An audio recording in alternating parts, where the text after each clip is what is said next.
Baik, selamat pagi kepada Ibu Dr. Veronica Santi Paramita SMSI selaku dosen manajemen investasi portofolio beserta teman-teman dari kelas B2.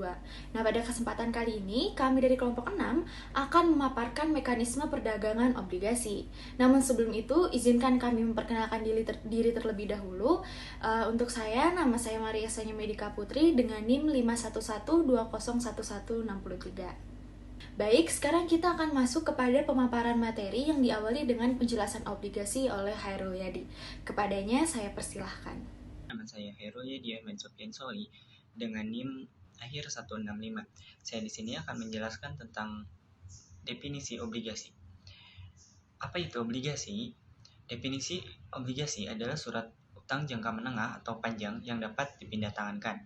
Nah, untuk surat obligasi sendiri, surat hutang yang dikeluarkan oleh perusahaan atau negara yang dapat diperjualbelikan, di mana perusahaan penerbit akan memberikan imbalan berupa bunga atau yang biasa dibilang kupon. Nah, untuk obligasi sendiri berisi janji dari pihak yang menerbitkan untuk membayar imbalan berupa bunga pada periode tertentu dan melunasi pokok utang pada waktu yang telah ditentukan kepada pihak pembeli obligasi tersebut. Fixed Income Trading System atau yang biasa disingkat FITS adalah sarana perdagangan obligasi dan sukuk yang disediakan oleh Bursa Efek Indonesia. Obligasi dan sukuk yang dapat ditransaksikan melalui sistem FITS ini adalah obligasi dan sukuk yang dicatatkan di Bursa Efek Indonesia. Nah, untuk mekanisme perdagangan obligasi dan sukuk, sistem FITS merupakan transaksi yang terintegrasi antara sistem perdagangan, clearing, dan penyelesaian. Baik, selanjutnya saya akan memaparkan mengenai mekanisme perdagangan obligasi pada pasar perdana. Nah, namun sebelum menjelaskan mekanismenya, terlebih dahulu akan saya jelaskan bahwa pada pasar perdana ini, obligasi untuk pertama kalinya ditawarkan kepada investor publik atau masyarakat luas. Nah, proses penjualan obligasi yang pertama ini biasa disebut sebagai penawaran umum perdana atau Initial Public Offering atau IPO. Nah, dalam penjualan obligasi, ini disebut sebagai IPO obligasi. Nah, setelah IPO dilakukan, emiten atau perusahaan penerbit obligasi juga dapat melakukan penawaran umum kembali dan menawarkan obligasi baru yang menambah obligasi yang telah ada sebelumnya. Nah, emiten ini dapat menawarkan obligasi berikutnya melalui penawaran umum obligasi 2, 3, dan seterusnya. Nah, dengan demikian, hubungan perdagangan yang terjadi di pasar perdana transaksi obligasi ini adalah antara investor dan emiten, bukan antara investor dan investor maupun yang lainnya. Selanjutnya kita akan masuk kepada skema dari mekanisme obligasi yang ada di samping. Nah, panah-panah ini menunjukkan bagaimana perdagangan obligasi di pasar perdana berlangsung. Nah, di mana penawaran perdana yang diterbitkan emiten untuk obligasi suatu perusahaan kepada investor publik dilakukan oleh penjamin emisi yang bertindak sebagai agen penjual obligasi atau perantara pedagang obligasi. Nah, jadi ketika emiten menerbitkan obligasi perdananya, investor yang berminat dapat memesan obligasi dengan cara menghubungi penjamin emisi atau agen penjual. Nah, kemudian mengikuti prosedur yang telah ditetapkan sampai selesai. Nah, setelah itu, investor melakukan pemesanan obligasi tersebut dengan disertai pembayaran uang. Nah, selanjutnya penjamin emisi sebagai agen penjual mengumumkan hasil penawaran umum tersebut kepada investor yang telah melakukan pemesanan. Nah, dalam proses pemesanan ini terdapat proses lainnya yaitu penjatahan obligasi atau biasa disebut dengan allotment kepada investor yang telah memesan dan nantinya akan diumumkan oleh penjamin emisi berdasarkan keputusan emiten yang menerbitkan obligasinya.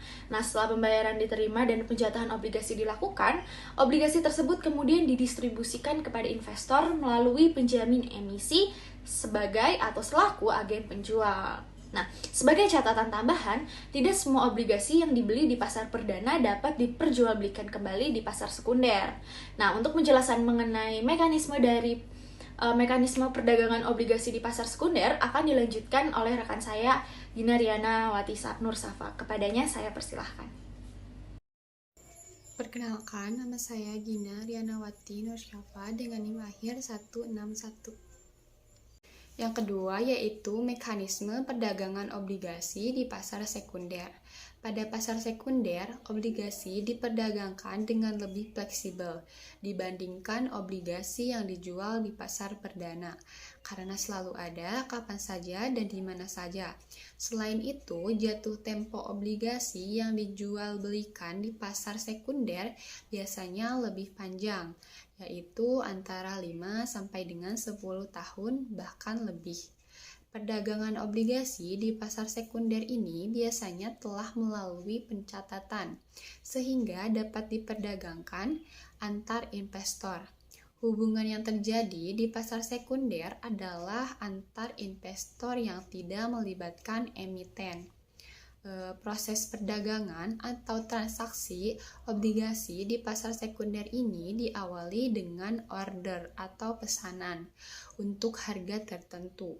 Pesanan tersebut dapat disampaikan baik secara tertulis maupun lewat telepon, yang disampaikan kepada perusahaan efek melalui broker beli atau jual pesanan.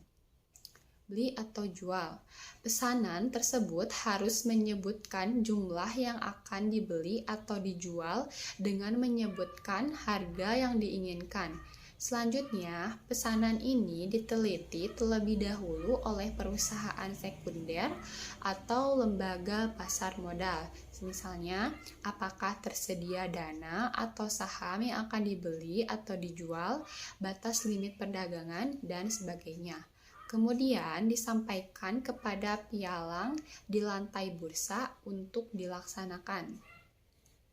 Pesanan jual atau beli oleh para investor ini dari berbagai perusahaan sekuritas akan bertemu di lantai bursa. Setelah terjadi pertemuan antar order tersebut, maka proses selanjutnya adalah proses terjadinya transaksi.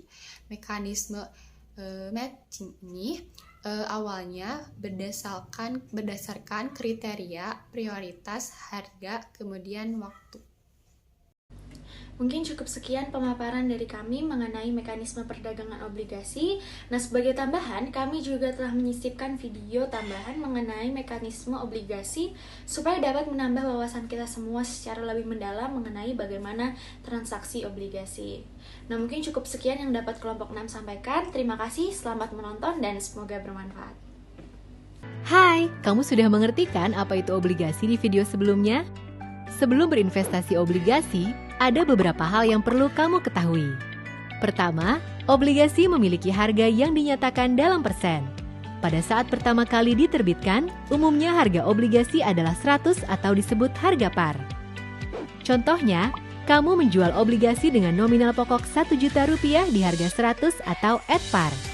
Maka, uang yang kamu dapatkan adalah Rp1 juta.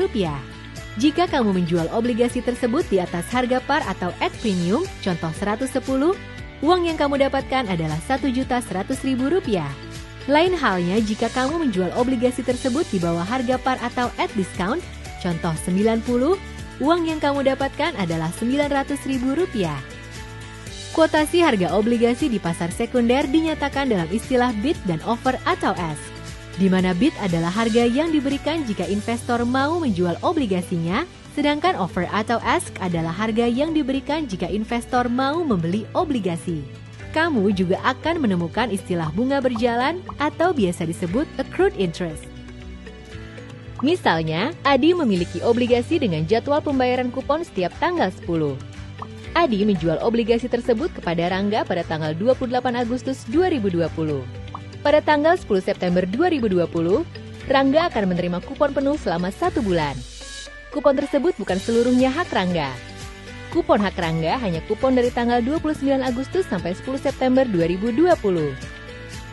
Kupon dari tanggal 11 Agustus sampai 28 Agustus 2020 merupakan hak Adi. Pada saat tanggal transaksi, Rangga akan membayarkan terlebih dahulu hak kupon kepada Adi yang disebut accrued interest atau bunga berjalan. Selain itu, kamu juga akan sering mendengar istilah yield obligasi atau imbal hasil yang diterima oleh investor. Berbeda dengan kupon, yield memperhitungkan komponen harga. Yield yang paling sering digunakan adalah yield to maturity, atau tingkat imbal hasil efektif tahunan yang akan diterima investor jika menyimpan obligasinya sampai dengan jatuh tempo. Contoh, kamu membeli obligasi dengan nominal pokok 100 juta rupiah, kupon 10%, dan sisa tenor 3 tahun pada harga 103 atau at premium. Saat transaksi, kamu membayar obligasi tersebut sebesar 103 juta rupiah. Sampai dengan jatuh tempo, kamu akan menerima kupon sebesar 10% setiap tahunnya. Saat jatuh tempo di tahun ketiga, pokok akan dikembalikan sebesar 100 juta rupiah. Dengan kata lain, saat membeli, kamu membayar 3% lebih besar dari nominal obligasi yang kamu terima pada saat jatuh tempo. Jika disetahunkan, imbal hasil yang didapat bukan lagi 10% per tahun, melainkan hanya 9% per tahun. Yield akan turun jika harga obligasi naik, begitupun sebaliknya, yield akan naik jika harga obligasi turun.